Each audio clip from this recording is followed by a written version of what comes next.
नमस्कार दोस्तों, welcome to sporting angels educational spectrum. Mathematics का अंतिम परीक्षा थी ये। मुझे उम्मीद है बहुत अच्छा कर दिया होगा। तो आइए सीधे सॉल्यूशंस की तरफ बढ़ते हैं। आप बहुत ही उत्सुकता से इंतज़ार भी कर रहे होंगे। तो देखिए, हम ज़्यादा से ज़्यादा सेट सॉल्व करने की कोशिश करेंगे, लेकिन पहले आप ये कोड देख लीजिए 30/6/1। ठीक है, ये सेट 1 पहले हमारे हाथ में आया है, तो पहले इस पे डिस्कस कर लेते हैं, इसे एनालाइज कर लेते हैं और फिर हम दूसरे सेट्स के बारे में भी बात करेंगे। इसका भी पहले केवल हम सेक्शन ए सॉल्व कर रहे हैं, सो दैट इसे जल्दी से भेज के और फिर दूसरे सेट्स पे हम बात कर सकें। देखिए question number 1, root 0.4 is a/n। Natural number ना जीना, इंटीजर ना जीना, रैशनल या इरेशनल, ये दिखाई दे रहा है इरेशनल। कैसे? जब आप इसे रखोगे 0.4 कैन बी रिटन एज 4/10। अच्छा, इसमें कॉमन है 2, तो it can be written as 2/5। और या इसे यूं कह लो कि √2/√5। Yes, sir. Under root 0.4 is written as under root 4/10. Okay, this is root of 2/5 means √2/√5. So this is irrational number. उम्मीद है ज्यादातर का ये सही होगा। आइए क्वेश्चन नंबर 2 ले लेते हैं। विच of the following can not be the unit digit of 8 raised to the power n, where n is a natural number, right? When you factorize 8, this can be written as 2 into 2 into 2. That means factorization में कहीं भी 5 तो है नहीं, right? तो ये यही तो पूछ रहा है कि can not B, unit digit में कौन सा नंबर नहीं हो सकता? It is 0, right? And how? Just see. Yes, sir. 8 to the power n is written as 2 into 2 into 2 raised to the power n. It means 5 is not in the prime factorization of 8 to the power n. और आप इसे ऐसे भी देख सकते हो, यदि हम 8 की पावर 1 लेके देखेंगे तो 8 यूनिट डिजिट आएगा, 8 की पावर 2 लेके देखेंगे तो दिस इज 64, तो यूनिट डिजिट 4 आ रहा है। 8 की पावर 3 तो ये 512 और यूनिट डिजिट 2 आ रहा है, तो 2, 4 और बाकी अदर कुछ भी आ सकता है, बट 0 नहीं आएगा क्योंकि जब तक 5 प्राइम फैक्टराइजेशन में नहीं होगा। So option C is correct. ये हमें पूरी उम्मीद है कि आप सभी ने बिल्कुल सही किया होगा। क्वेश्चन नंबर 3 देखिए, which of the following quadratic equations has real and equal roots. आप सभी को पता है कि रियल और इक्वल रूट्स कब हो सकते हैं, ठीक है? When b² is equal to b² - 4ac is equal to exactly. तो इसको सॉल्व करके देखते हैं पहले, राइट? Yes sir. तो फर्स्ट इज x+1 का whole square equal to 2x+1 means x²। यदि हम इसमें आइडेंटिटी लगा देते हैं तो x² + 2x 2x+1 equal to 2x + 1। तो यहाँ से ये कैंसिल आउट हुआ, 1 से 1 कैंसिल आउट हुआ, मीन्स x² = 0। जब हम इसका d निकालेंगे तो b² - 4ac, तो यहाँ बेटा b² हो जाएगा 0 क्योंकि b है ही नहीं हमारे पास, तो 0 का स्क्वायर - 4a हो जाएगा 1 एंड c हो जाएगा c 0। तो 0 - 0 मीन्स दिस इज 0, तो d = 0 और d = 0 means equal and real and equal roots. तो इसका मतलब ये हुआ ऑप्शन ए इज़ करेक्ट। तो इसके बाद फिर दूसरों को सॉल्व करना मतलब टाइम वेस्टेज है, तो फिर सीधे बढ़ते हैं क्वेश्चन नंबर 4 पे।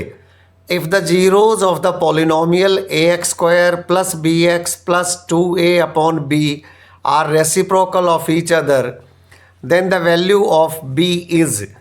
मुझे पूरा विश्वास है आपने कर दिया होगा। आप जीरोज जो है एक दूसरे की रेसिप्रोकल हैं। अगर आपको एक को अल्फ़ा मान लो तो दूसरे को 1 अपॉन अल्फ़ा ले सकते हो। एग्जैक्टली इस तरह से देखिए। यस सर, हमारे पास इक्वेशन पॉलिनोमियल दे रखा है ax² plus bx plus 2a upon b। तो as we know alpha beta equal to c upon a, और क्वेश्चन के अकॉर्डिंग अल्फ़ा इंटू बीटा को हम लिख सकते हैं 1 upon alpha equal to c। यहाँ से देखें तो this is c 2a upon b upon a, ये है मीन्स a यहाँ आ गया, अल्फ़ा से ये अल्फ़ा गया 1 इक्वल टू ये आएगा 2a upon b into a, means a से a कैंसिल आउट हुआ, तो बेटा b की वैल्यू आ रही है 2। ओके, इसका मतलब ये हुआ कि आप सभी ने ऑप्शन ए को ही करेक्ट मार्क किया होगा। राइट फ्रेंड्स, आइए बढ़ते हैं क्वेश्चन नंबर 5 की तरफ। The distance of point A that is -3 -4 from x axis is. तो जब आप इस पॉइंट का एब्सिसा देखें -3 है, ऑर्डिनेट देखें -4 है, right, from the distance from the x axis बताना है। तो एक तो इस बात का ध्यान रखिएगा कि डिस्टेंस जो है it is always a positive number which is already given. तो इसका मतलब थोड़ा सा कैलकुलेट करके देख लीजिए, एक्स एक्सिस से ये पॉइंट आपको दिखाना है। This is the point. Okay, तो वैसे तो आप इसमें इस तरीके से सिखाया होगा बेटा, आपने सीखा होगा कि एक्स एक्सिस से जब भी डिस्टेंस देखते हैं तो वाई एक्सिस देख लो, वाई एक्सिस से डिस्टेंस देखेंगे तो एक्स एक्सिस देख लो। तो यहाँ पर हमें जो डिस्टेंस पूछी है वो पूछी है एक्स एक्सिस से। X axis means this is okay.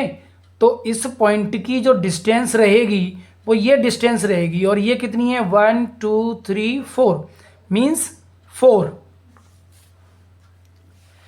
इसमें दोस्तों कुछ बच्चे आकर के कंफ्यूज्ड थे और उनका कहना था कि ऑप्शंस में -4 तो है ही नहीं, हम तो -4 लगाना चाह रहे थे। देखिए डिस्टेंस जो है वो नेगेटिव में नहीं लिखते हैं, तो the correct answer is 4। Okay, question number 6 देखिए। In the adjoining figure, this is the figure, PQ is parallel to XY which is parallel to BC। AP है इसमें 2 सेंटीमीटर, PX है 1.5 and BX is 4।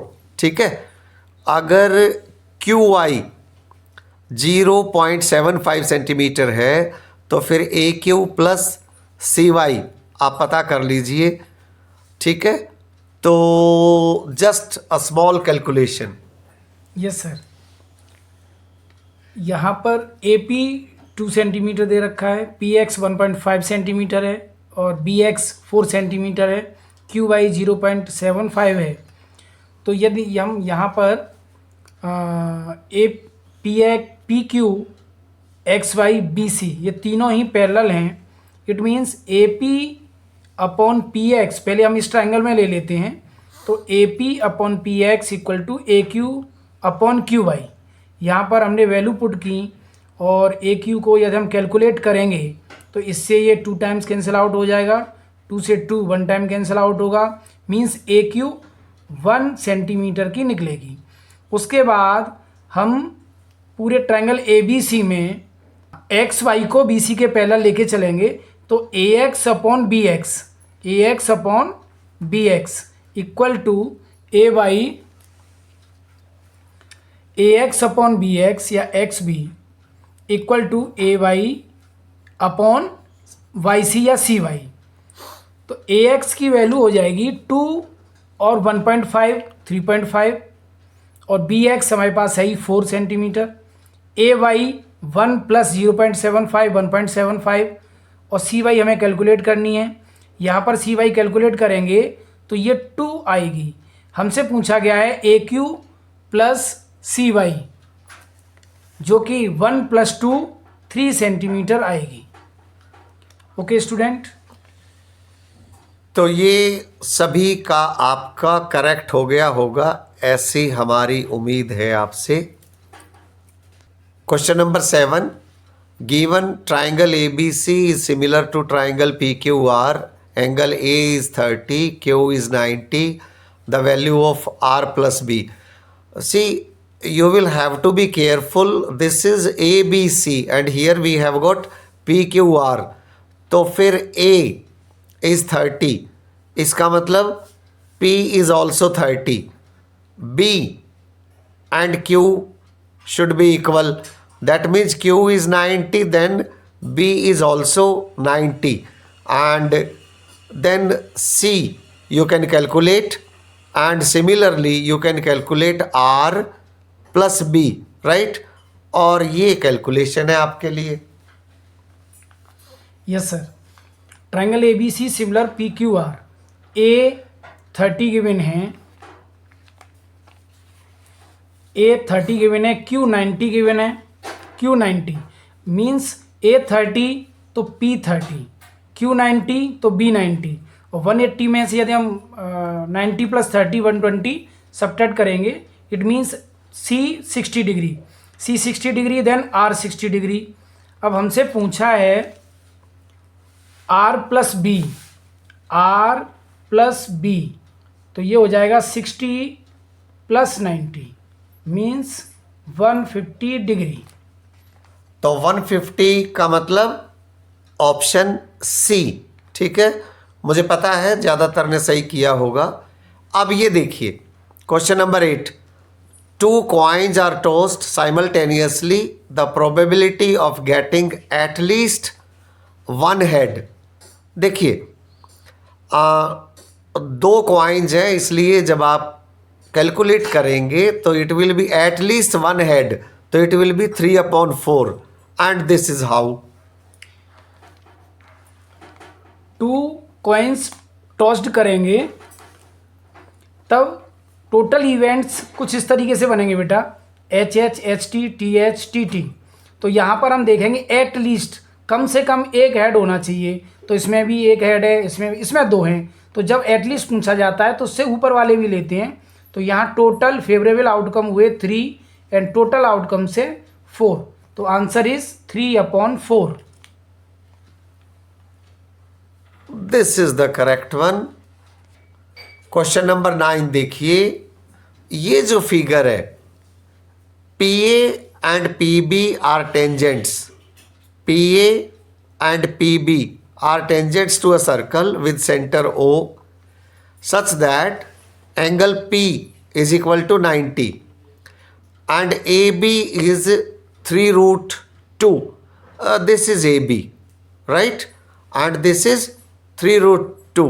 Then the diameter of the circle is, देखिए this is 90 और ये आपको पता ही होगा because this is tangent and this is radius, तो ये भी 90 हो गया, ये भी 90 हो गया, तो ये ऑटोमेटिकली ये भी 90 हो गया, ठीक है। दैट मीन्स ये एक राइट एंगल्ड ट्राइंगल हो गई, एंड अगर ए बी 3√2 है तो यू कैन कैलकुलेट, ठीक है। और आपका कैलकुलेशन ये रहा। यस सर, यहाँ पर डायगोनल इस स्क्वायर में स्क्वायर का डायगोनल 3√2 दे रखा है, तो जो साइड होगी वो डायगोनल अपॉन √2 या diagonal equal to √2 into side होता है। तो मैंने इस तरीके से इसको नोट कर दिया है। तो यहाँ से हम देखेंगे कि 3√2/√2 मीन्स साइड 3 सेंटीमीटर आती है। ये साइड 3 सेंटीमीटर आ गई, मीन्स रेडियस 3 सेंटीमीटर, तो डायमीटर कितना हो जाएगा 3 + 3 = 6 centimetre. So correct answer is 6 centimetre. This is the one. उम्मीद है आप सबका यही आंसर रहा होगा। Question number 10, for a circle with centre O and radius 5 centimeter, which of the following statements is true? Distance between every pair of parallel tangents is 5 centimeter. ठीक है, देखिए सर्कल है, सेंटर O है, radius 5 है, तो ये कहता है distance between every pair of parallel tangents. आप अंदाज़ा लगा सकते हैं टेंजेंट्स पैरेलल हैं, इसका मतलब उनके बीच का जो डिस्टेंस होगा वो डायमीटर के बराबर होगा। तो आप इनमें से पता कर सकते हैं कौन सा हुआ। Distance between every pair of parallel tangents is 10 centimetre. आप समझ ही गए होंगे अब तक। Distance between every pair of parallel tangents must be between 5 and 10 and there does not exist a point outside the circle where length of the tangent is 5 centimeter. तो एक बार figure से और समझ लीजिए। यस सर, यहाँ हमने ये parallel tangents बनाई हुई हैं, तो आप देखेंगे कि पैरेलल टेंजेंट्स के बीच में जो डिस्टेंस आएगी, क्योंकि यहाँ 90 डिग्री है, ये भी 90 डिग्री है, तो जो डिस्टेंस आएगी वो 5 + 5 मीन्स डायमीटर के इक्वल होगी। और डायमीटर कितना है? 10 सेंटीमीटर। इसका मतलब ये हुआ कि पैरेलल टेंजेंट्स के बीच की डिस्टेंस डायमीटर के इक्वल होगी। और यहाँ पर हमें जो ऑप्शन मिल रहा है वो option Q, distance between every pair of parallel tangents is 10 centimetre. तो मुझे लगता है कि क्यू इसका करेक्ट आंसर है, तो बाकी के ऑप्शंस को देखने की ज़रूरत नहीं है। तो इसका मतलब हुआ कि B is correct. Well, question number 11 देखिए, ये जो फिगर है टी एस, इसमें टेंजेंट है to a circle with centre O. The value of 2x is to be found out, right. देखिए this is the tangent, that means this angle is 90 and if this is 90 then this plus this is 90, that means 3x plus x is 90 and if 4x is 90 तो half of that 2x will be 45। ठीक है, सभी ने उम्मीद है ये वाला ही लगाया होगा। एक बार आप फिगर से और बेहतर रूप से समझ लीजिए।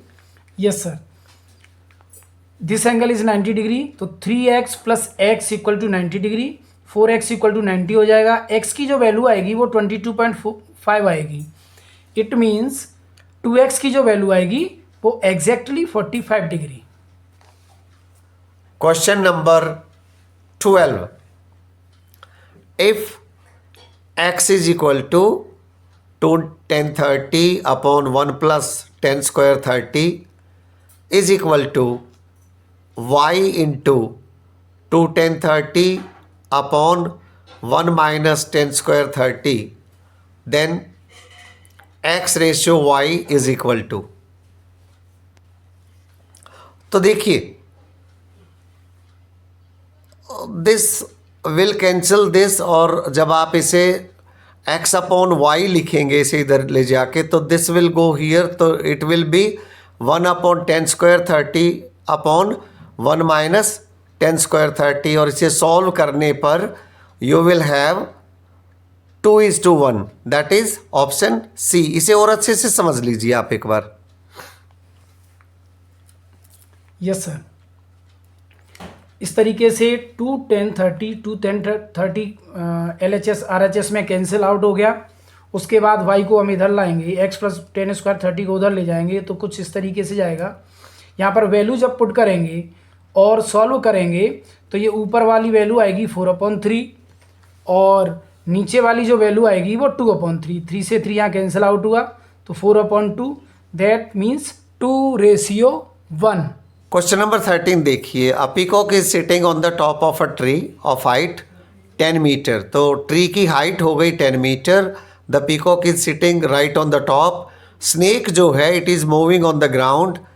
If the snake is 10√3 metre away from the base of the tree, इसका मतलब ये बेस हो गया। Then the angle of the depression of the snake from the I of the peacock. Peacock क्योंकि ऊपर बैठा है तो उसकी आई से एंगल ऑफ डिप्रेशन ही बनेगा, लेकिन जो डिप्रेशन का एंगल है that will be equal to the angle of elevation जब आप यहाँ से देखोगे नीचे से, ठीक है। जब आप इसे कैलकुलेट करेंगे तो it will B A, right, 30। और थोड़ा अच्छे से समझ लीजिए with the help of the figure. Yes sir, यहाँ पर आप देखेंगे 10C यदि हम इस ट्रायंगल में लगाते हैं, क्योंकि ये हाइट हो गई और ये उनके बीच की डिस्टेंस है, तो 10C equal to AB upon BC ले लेंगे इस फिगर के अकॉर्डिंग। तो 10 अपॉन 10 रूट 3, 10 से 10 कैंसिल आउट हुआ, 1 अपॉन रूट 3, और 10 में जो 1 अपॉन रूट 3 वैल्यू होती है वो 10 30 की। तो एंगल C ये 30 निकल के आ रहा है और ये एंगल इक्वल होते हैं, तो एंगल ऑफ डिप्रेशन बनेगा 30 डिग्री। यही आपसे पूछा गया था, तो उम्मीद है सभी का करेक्ट होगा। अगला देखिए question number 14। If a cone of greatest possible volume is hollowed out from a solid wooden cylinder then the ratio of the volume of remaining wood to the volume of cone hollowed out is. इसमें एक जो देखने वाली बात ये है कि जो सॉलिड वुडन सिलेंडर है और उसमें से आपने निकाला है कॉन, तो कॉन और सिलेंडर की वॉल्यूम की रेशियो नहीं निकालनी है, बल्कि जो लेफ्ट आउट वुड है, देखिए कॉन हो गया 1/3, राइट। तो अगर आप उसे देखें तो लेफ्ट आउट वुड कितनी हुई 2/3, और जब आप इनकी रेशियो बनाएंगे तो you can calculate easily, right. तो एक बार आप देख लीजिए पूरा calculation. Yes sir, volume of cylinder pi R square H होता है बेटा, volume of cone 1/3 pi R square H होता है। तो उसमें बोला गया है रिमेनिंग सॉलिड, तो आप इसमें से यदि इतना माइनस कर दोगे तो वो 2/3 पाई आर स्क्वायर एच बचेगा। रेशियो में इसके साथ निकालना है 1/3 पाई आर स्क्वायर एच के साथ, तो यहाँ पर रेशियो में ये इससे कैंसिल आउट हो गया, पाई आर स्क्वायर एच 3 से 3 कैंसिल आउट हो गया, तो जो रेशियो बचता है वो 2:1। अच्छा, आपको एक बात की हैरानी होगी कि ये जो क्वेश्चन था ना, ये हमने आपको रिवीजन में भी करवाया था।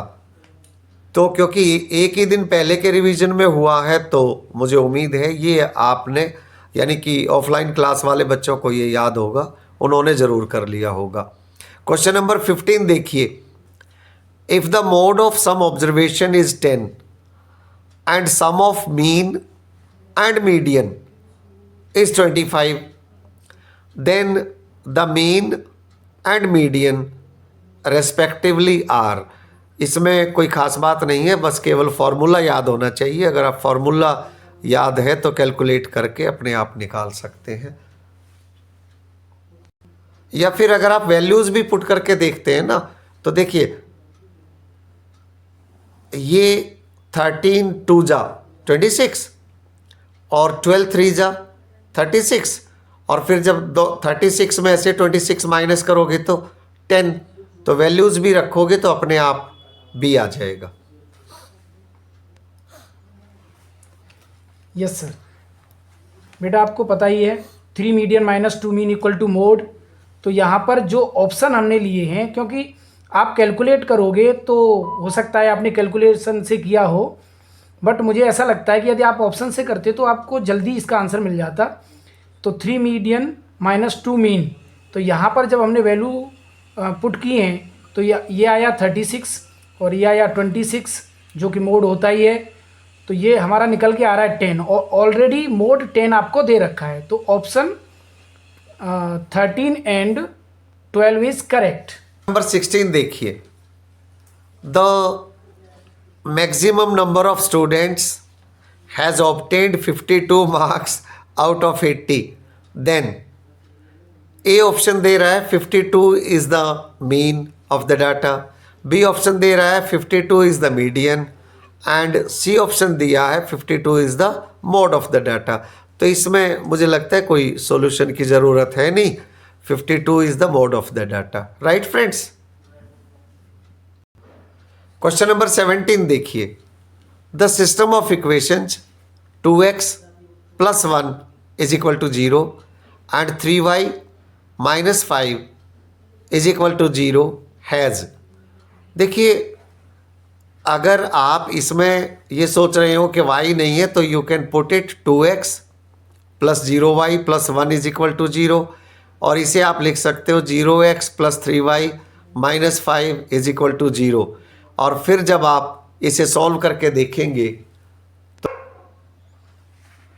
Yes sir, 2x plus 1 equal to 0, इस इक्वेशन को हम ऐसे लिख सकते हैं 2x plus 0 into Y plus 1 equal to 0। 3y minus 5 equal to 0, इसको कुछ हम इस तरीके से लिख सकते हैं 0 into X plus 3y minus 5 equal to 0। यहाँ से हम a1 अपॉन a2 निकालेंगे तो ये आएगा 2 अपॉन 0, ओके। और यदि हम b1 अपॉन b2 निकालेंगे तो ये आएगा 0 अपॉन 3। क्लियरली आप देख पा रहे हो कि 2 upon 0 not equal to 0 upon 3, और इस कंडीशन में यूनिक सॉल्यूशन होता है बेटा, ये आपको ऑलरेडी पता होगा। तो हमारा जो करेक्ट ऑप्शन यूनिक सॉल्यूशन ज़्यादातर का सही होगा, ऐसी हमारी उम्मीद है। क्वेश्चन नंबर 18 देखिए। In a right triangle ABC, right angle at A, if sine B is equal to 1/4, then the value of sec B। इसे थोड़ा आपके लिए कैलकुलेट कर देते हैं हम। यस सर, ट्राइंगल में आप देखोगे बेटा कि हमें दे रखा है साइन B, तो साइन B के लिए 1/4, हालांकि मैंने यहाँ पर कोई कांस्टेंट वैल्यू न लेके मैंने डायरेक्ट 1/4 रख दिया है। वैसे आप x मान सकते हो या k मान सकते हो। तो यहाँ से यदि हम a भी कैलकुलेट करेंगे पाइथागोरस लगा के तो 4 का स्क्वायर माइनस 1 का स्क्वायर, तो ये आएगा 16 माइनस 1, मीन्स a भी जो आपकी निकल के आ रही है वो √15। अब हमें इस एंगल के लिए बेस पता है, हाइपोटेनस पता है और परपेंडिकुलर पता है, तो सेक B हमें कैलकुलेट करना है। तो सेक B क्या होगा बेटा, h अपॉन B, और h कितना है, हाइपोटेनस कितनी है 4, तो 4 upon √15। It means correct option D, 4 upon √15। Question number 19 में असर्शन देखिए। For any two prime numbers P and Q, their HCF is 1 and LCM is P plus Q। देखिए, ये बात तो सही है कि for any two prime numbers P and Q, once they are prime, तो HCF can be 1, but how about LCM? LCM can not be P plus Q, है ना। तो assertion is false, and if assertion is false then तो एक ही option आपका आता है, that is option D। This is the correct option. Okay बेटा, क्वेश्चन नंबर 20 देखिए। In an experiment of throwing a die, assertion दे रखा है इवेंट E1, एक इवेंट आपको ये दे रखा है getting a number less than 3, and event E2, दूसरा जो इवेंट है getting a number greater than 3 are complementary events. ठीक है, सही है कि एक जो इवेंट है वो getting a number less than 3, और दूसरा जो इवेंट है वो getting a number greater than 3, complementary. ठीक है, ओके, इट मीन्स ये ट्रू है। रीज़न इसका जो दे रखा है, if two events E and F are complementary events then PE plus PF equal to 1। तो ये तो फॉर्मूला आपको पता ही है कि प्रोबेबिलिटी होना प्रोबेबिलिटी ना होना इक्वल टू 1, तो PE plus PF equal to 1। तो इसका मतलब ये हुआ कि असर्शन का रीज़न करेक्ट एक्सप्लेनेशन है। तो इट मीन्स इसका जो करेक्ट ऑप्शन होगा, both assertion A and reason are true, and reason is correct explanation of assertion A, means option A। इस तरह से सेक्शन A हमने कंप्लीट कर लिया है। हम पूरा विश्वस्त हैं कि आप में से ज़्यादातर के पूरे 20 के 20 सही होंगे। हम दूसरे सेट्स के भी सेक्शन ए पहले सॉल्व करेंगे और फिर हम उसके बाद सारे पेपर भी सॉल्व करेंगे, बहुत जल्दी आपके पास भेजेंगे। तब तक आप इस वीडियो को देख करके मैच कर लीजिए। Thanks for joining.